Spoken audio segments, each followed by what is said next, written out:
Hello guys, welcome to our channel Rebirth of White Soul. Chapter 376 झगड़ा, पाठक family की राजवंश mention में आना।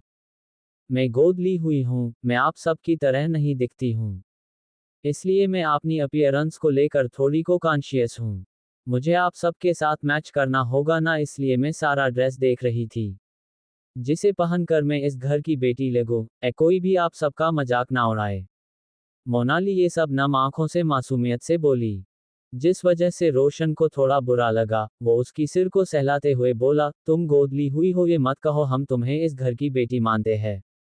अब आगे तुम्हें देखकर कोई क्यों हमारा मजाक उड़ाएगा। मेरी बहन तो कितनी अंडरस्टैंडिंग और क्यूट है, भला कोई उसे कैसे नापसंद कर सकता है। रोशन उसे समझाने के लिए बोला, ताकि मोनाली बार बार खुद को इस घर की गोद ली हुई बेटी ना कहे। पर उसे नहीं पता था कि इस बात का मोनाली पर क्या असर पड़ा है, और उसकी इस बात की वजह से वो आगे जाकर कौन सी पागलपन वाली हरकतें करने वाली है। मोनाली मन ही मन बोली, हाँ भाई आपने सच कहा, कोई मुझे कैसे नापसंद कर सकता है। मैं कितनी खूबसूरत हूँ, मैं एक मॉडल हूँ। लाखों लोग मेरे फैन हैं, तो फिर मोक्ष क्यों मुझे पसंद नहीं कर सकता। कल मैं सबसे खूबसूरत लगूंगी, भले ही मोक्ष की वाइफ खूबसूरत और एक बिजनेस वुमेन है, पर मैं भी कम नहीं हूं, मैं एक मॉडल हूं। और वो लड़की तो कितनी डोमिनेटिंग थी। और लड़कों को सिंपल और क्यूट लड़कियां पसंद होती है ना, जो उनकी बात माने और उन्हें टाइम दे, और उसकी फैमिली के लिए एक अच्छी और संस्कारी बहू बनकर रहे। और जो लड़की दिन भर बिजनेस में लगी रहती है, उसे कहाँ ये सब पता होगा। लगता है मेरे पास यही एक मौका है, और मुझे इस मौके को अपने हाथ से नहीं जाने देना है। रोशन मोनाली को समझाते हुए वहां से चला गया। उसके जाने के बाद मोनाली फिर से अपने ड्रेस चूज करने में लग गई। रोशन बाहर जा रहा था, तभी उसकी नज़र तनुजा पर पड़ी, जो पानी की बोतल लिए रूम की तरफ जा रही थी। तनुजा को देखकर रोशन को जैकी की कही बातें याद आ गई, कि वो एक ऐसा भाई है जो अपनी खुद की बहन से ज्यादा अपनी एडोप्टेड बहन से प्यार करता है। वो तनुजा के पास चला गया और बोला, तनुजा क्या तुम्हें कुछ चाहिए तो मुझे बोलना, मैं तुम्हारे लिए ले आऊंगा, नहीं तो तुम्हें शॉपिंग पर ले जाऊंगा। आपने बड़े भाई को सामने देखकर तनुजा थोड़ा हड़बड़ा गई, फिर शांत होकर बोली, मुझे किसी चीज की जरूरत नहीं है रोशन भाई। मुझे जो चाहिए था जैकी भाई ने मुझे सब कुछ दिला दिया है। अब मुझे कुछ नहीं चाहिए, उन्होंने मेरे लिए बहुत खूबसूरत ड्रेस भी ऑर्डर करके दिया है। क्या आप देखना चाहोगे, तनुजा एक्साइटेड होकर बोली। वहीं रोशन का तो मुंह ही बन गया। ये जैकी आते ही उसने सारा लाइमलाइट छीन लिया। उसे थोड़ी जलन हो रही थी कि उसकी बहन उसे ज्यादा अब जैकी पर भरोसा करती है। वैसे ये ठीक भी था, उसने तो कभी भी तनुजा के लिए इतने प्यार से कुछ नहीं खरीदा था। वो बस ओकेजन और उसकी बर्थडे पर उसे गिफ्ट दे देता था।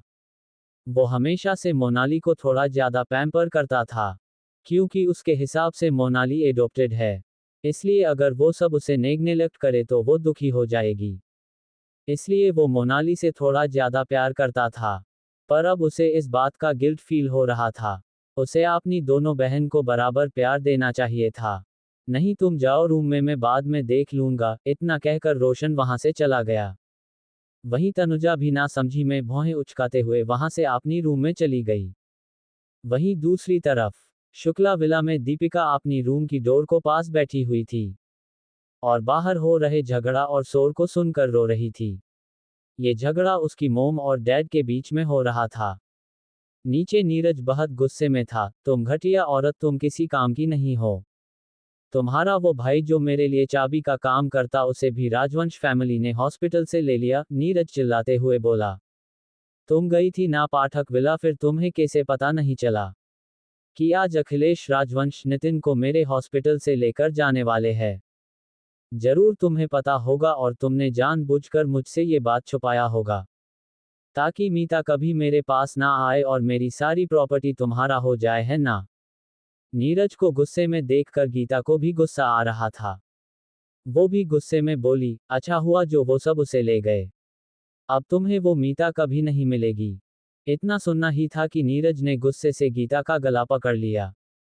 तुम घटिया औरत, मीता को तो मैं किसी भी कीमत पर हासिल करके रहूंगा, चाहे कुछ भी हो जाए, तुम मुझे नहीं रोक सकती, समझी। इतना कहकर नीरज ने गीता की गले को छोड़ दिया।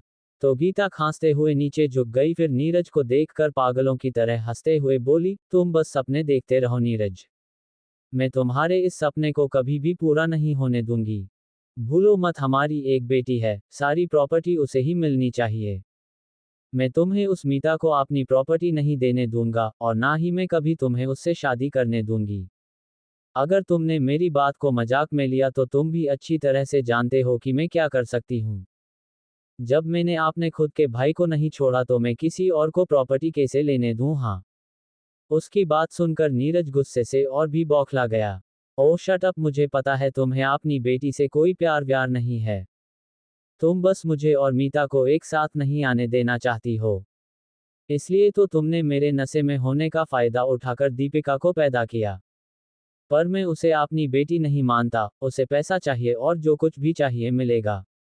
पर अगर तुम मेरी और मीता के बीच आई तो मैं तुम्हें छोड़ूंगा नहीं। इतना कहकर नीरज गुस्से से गीता को घूरते हुए वहां से चला गया। उसके जाते ही गीता सब कुछ हॉल में फेंकने लगी। ये आदमी खुद को समझता क्या है, जो ये मुझे धमकी दे रहा है। मैं इसे कभी भी मीता की नहीं होने दूंगी, चाहे कुछ भी क्यों ना हो। और दीपिका को तो तुम्हें अपनाना ही पड़ेगा नीरज, चाहे कुछ भी क्यों ना हो जाए। वो तुम्हारी बेटी है, तुम्हारा सब कुछ मेरी बेटी का होना चाहिए। वहीं स्टाफ जो आपने अपने रूम में चले गए थे, क्योंकि उनकी सर और मैडम फिर से लड़ रहे थे। टूटने फूटने की आवाज सुनकर वो समझ गए कि झगड़ा खत्म हो गया है। अब उन्हें पूरा हॉल साफ करना पड़ेगा, ये सोचकर सबने सिर हिलाया। एक सर्वेंट बोली, बेचारी दीपिका बच्ची कितनी अच्छी, मासूम और स्वीट है। पता नहीं वो इन दोनों की बेटी होकर क्यों पैदा हुई, इनकी झगड़ा देखने के लिए। उसकी बात सुनकर दूसरी सर्वेंट बोली, हाँ बिल्कुल सही, ये दोनों तो झगड़ा करने से पहले ये भी नहीं सोचते हैं कि घर में अभी दीपिका बच्ची भी है। इन दोनों की ऐसी झगड़ा देखकर उस बच्ची के दिल में पता नहीं क्या बीत रही होगी। वहीं दीपिका अपनी रूम की दरवाजे के पास खड़ी अपनी मोम डैड की झगड़े को देखकर सुन रही थी। उसकी दिमाग में बस एक ही बातें चल रही थी, उसके डैड उसे अपनी बेटी नहीं मानते हैं। उसके डैड ने कहा कि वो दीपिका को अपनी बेटी नहीं मानते हैं। क्या मैं डैड की बेटी नहीं हूँ? सभी डैड की तरह मेरे डैड मुझे प्यार क्यों नहीं करते हैं? क्या मैं अच्छी नहीं हूँ? क्या मैं बुरी बच्ची हूँ? पर मैंने तो ऐसा कुछ नहीं किया जिस वजह से डैड को बुरा लगे। फिर डैड मुझे क्यों प्यार नहीं करते? मोम भी मुझे प्यार नहीं करती है। कोई भी यहाँ मुझे प्यार नहीं करता है, कोई भी मुझे प्यार नहीं करता है। मुझे यहाँ नहीं रहना है, सब बुरे हैं, मोम डैड दोनों ही मुझसे प्यार नहीं करते हैं। ये बड़बड़ाते हुए वो अपनी रूम से बाहर निकली और घर से बाहर भाग गई। वहीं हॉल में जो स्टाफ वहां साफ सफाई कर रहे थे, वो सब दीपिका को बुला रहे थे। पर दीपिका बिना कुछ सुने बस यही कहते हुए बाहर चली गई कि उसके मोम डैड उसे प्यार नहीं करते हैं, उसके मोम डैड सब बुरे हैं। उसे ये सब बोलते हुए भागते देखकर सारे स्टाफ परेशान हो गए, क्योंकि बचपन से हॉस्टल जाने तक गीता और नीरज से ज्यादा वक्त दीपिका उनके साथ ही रहती थी। और दीपिका उन्हें बहुत अच्छी लगती थी। दीपिका सच में काफी प्यारी बच्ची थी। उन्होंने डरते हुए गीता जी की डोर को नॉक किया। उनकी हिम्मत ही नहीं हो रही थी इस औरत के दरवाजे पर ज्यादा शोर करने की। पर गीता जी ने दरवाजा नहीं खोला। गीता तो अंदर आराम से मेडिसिन लेकर शांति से सो गई थी। उसे कोई फर्क नहीं पड़ता था कि कौन बाहर नॉक कर रहा है। सुबह का वक्त, राजवंश विला आज जैकी और मीता जी के साथ साथ बाकी सब आने वाले थे। थोड़ी देर में कुछ कार आकर राजवंश विला के बाहर रुकी, और उसमें से जैकी और मीता जी के साथ साथ बाकी पाठक फैमिली के लोग बाहर आए। मोनाली तो इतने बड़े विला को देखकर चौंक गई थी। ऊपर से आसपास 1 किलोमीटर तक बीच बीच में राजवंश फैमिली के गार्ड्स फैले हुए थे। और विला का गार्डन किसी स्टेडियम से भी 4 गुना बड़ा था। ऐसा नहीं था कि मोनाली ने पहले कभी बड़ा विला नहीं देखा हुआ था। उनका पाठक फैमिली का विला भी बहुत बड़ा और खूबसूरत था। पर वो विला राजवंश विला जैसा इतना बड़ा नहीं था। उनका विला इसके आगे कुछ नहीं था। गार्ड्स भी पोजीशन में अलर्ट मूड में थे, और ये सब देखकर मोनाली की मन में अब मोक्ष से शादी करके राजवंश खानदान की बहू बनने का लालच और भी ज्यादा बढ़ गया था। सब अंदर चले गए। वहीं रत्नाकर जी आज पता नहीं कितने सालों बाद इस महल में आ रहे थे। पहले ये मैंशन नरेंद्र जी ने बनवाया था। फिर धीरे धीरे ये रेनोवेट होता गया। जब मीता की शादी संजय से नहीं हुई थी, तब रत्नाकर जी और नरेंद्र जी चाय पार्टी ऑक्शन में मिलते रहते थे, और उनके बीच कई बार बिजनेस डील भी होता था, जिस वजह से वो यहाँ कई बार आते जाते रहते थे। पर जब संजय जी ने उनकी इज्जत को मिट्टी में मिलाकर मीता को लेकर भाग गए, तब से रत्नाकर जी को राजवंश फैमिली से कोई लेना देना नहीं था। उन्हें इस फैमिली में से किसी के साथ भी कोई रिश्ता नहीं रखना था। इसलिए उन्होंने राजवंश कॉर्पोरेशन के साथ सारा बिजनेस रिलेशन ही खत्म कर दिया। सब अंदर जाकर बैठ गए, और रत्नाकर जी नरेंद्र जी दोनों एक दूसरे को ऐसे घूर रहे थे जैसे जानी दुश्मन हो। यहाँ वो माफी मांगने आए थे, पर फिर से झगड़ा लगाने का काम ही कर रहे थे। ये देखकर सुकांती जी ने उनकी हाथ को पकड़ लिया और धीरे से बोली, क्या आप यहाँ ऐसे ही घूर घूर कर फिर से अपनी बेटी की ससुराल के साथ झगड़ा और दुश्मनी को बढ़ाने आए हो? उनकी बात सुनकर रत्नाकर जी ने नरेंद्र जी को घूरना बंद कर दिया, वरना फिर से उन दोनों के बीच आज जरूर झगड़ा होता। वहीं कनक जी, कल्पना जी और दक्ष, नव्या मीता जी की गले लगे हुए उन्हें घेर कर बैठ गए थे। कल्पना जी और मीता जी तो बहुत इमोशनल हो गई थी। दोनों जेठानी, देवरानी से ज्यादा बहन की तरह ही क्लोज थी। और कनक जी भी उनके लिए माँ थी, जो उनसे बहुत प्यार करती थी, इसलिए सब इमोशनल थे। सबको स्टाफ ने चाय कॉफी और स्नैक्स सर्व किया।